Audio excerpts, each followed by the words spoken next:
internet access. So, you know, families through our internet sure, assistance program. anyway, This let summer, that Xfinity is creating a virtual that summer camp for kids at marinate. home, all on Xfinity X1. We're committed to Let helping that all families percolate. stay connected. Learn more at xfinity.com/education.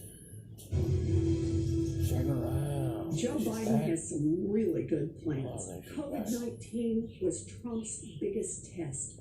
He failed miserably. COVID hit us much harder than it had to. To beat it, you've got to actually go to work and deal with the facts. Our choice is Joe Biden. Joe Biden is the president we need right now. Joe will bring us together to end this pandemic. Did you hear that? With a snap of his fingers, Joe Biden would end this pandemic. He has a plan. Huh. The historical records suggest otherwise. 3 months into 2009, the Obama administration, they were confronted with an outbreak of the H1N1 flu. As vice president, Biden took the reins. So how well did he handle that crisis? Politico wrote back in May, Biden has fought a pandemic before. It did not go Matt, I was smoothly. talking There were about vaccine shortfalls, spikes closing over funding, and Russia. sometimes contradictory messaging, especially from Something Biden like that. himself. And here's how even Biden's former chief of staff remembered the debacle. We did every possible thing wrong. And it's, 60 million Americans got H1N1 in that period of time. And it's just purely It's safe to fortuity. say This isn't one of the great mass casualty events in American history. Had nothing to do with us doing anything right. It just had to do with luck. Oh my God, this is devastating. Joining me now is Alex Berenson, former New York Times reporter, author of Well, wonderful Fox truths despises about me. COVID-19 Something like and that. lockdown. Also with us, Bill Kirk, president of the Committee to Unleash Prosperity. Oh, you want to guard up on Alex, that? COVID became, of Just course, like it that. was the co-running mate with Biden all week long at the convention. So what would Biden do differently if he were at the helm today? Existentially, Well, I mean, I'm not sure what he would do differently. First of all, if there's one thing that's become clear in the last 4 or 5 months, it's that the governors really had the power here. It's surprisingly, more than the president. The governors decided whether or not to lock down. The governors really, and even the lower levels, or school authorities, have power over school reopenings. Unless Donald Trump were willing to essentially, declare martial law, there were limits to what he could do. But in terms of the, Joe Biden's desire to lock down the country again, it's not clear that's what he wants to do, but there certainly have been hints in that direction, and certainly a lot of the Democratic and public health establishment have called for that.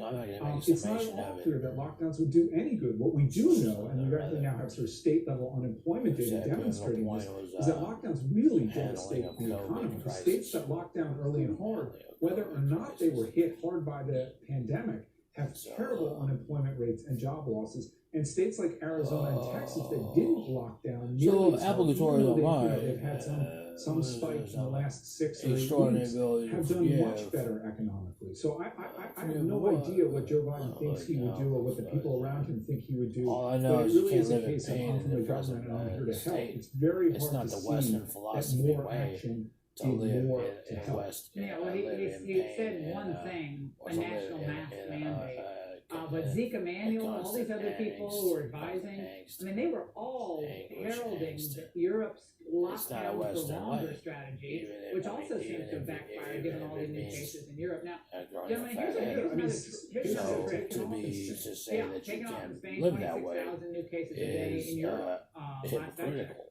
It's a Now, I hypocrisy. want to move on here because the schools issue is huge for our viewers here on the Ingram angle. And Democrats at the convention pulled a kind of neato trick. They pretended that they were the ones who really want to reopen schools.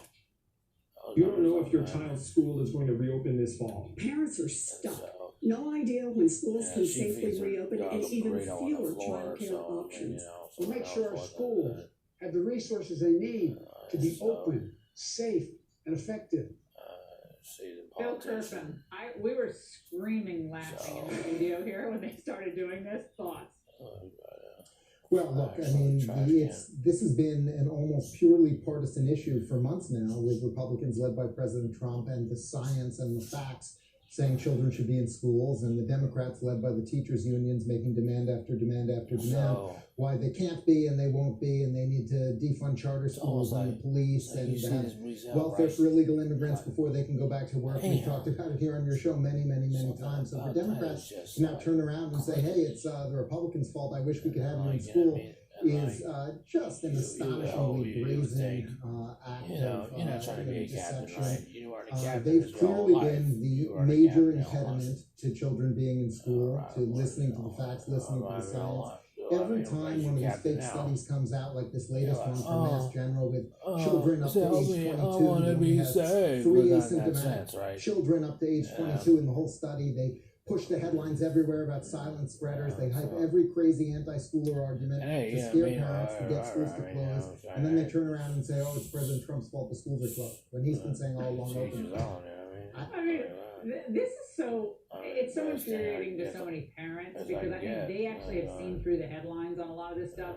But Alex, another thing that I noticed happening, I know you wrote about this in your book, is that any hint of good news or the virus might be trailing off in Texas and Arizona, any bit of that is discounted by the media. And the CDC comes out today, I guess, or yesterday, and said, well, we could have 10 to 20% of the country already infected. CNN tracks out its medical expert to kind of shoot that down. Watch. But sometimes not entirely clear how he's getting that number, but even more importantly, it's not clear what that means. We know that antibodies might fade, and so that could mean that you could get infected a second time. So not really clear if this is reason to sort of be happy.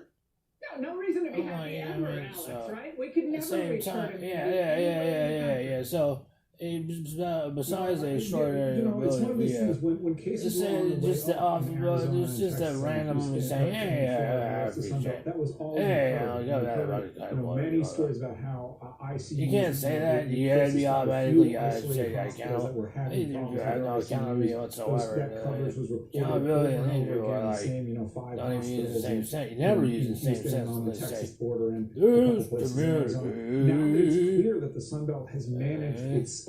That believe it or not, in Arizona, ICUs have 1/4 hospitalizations. COVID hospitalizations are 1/4 as high as they were 6 weeks ago. You haven't heard that anywhere else except Fox. I guess it is really terrible. What we need, as the blog said, we need to stop the press. We need to stop the press. We got mail coming in. We got streamlining things and stuff like that.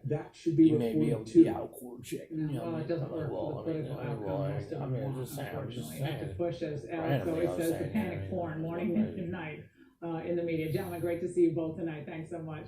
And the biggest revelation from Biden's speech last night wasn't policy related, but it is that he's a fan of a certain segment of the Ingram angle. Raymond Arroyo is here next, and he'll explain.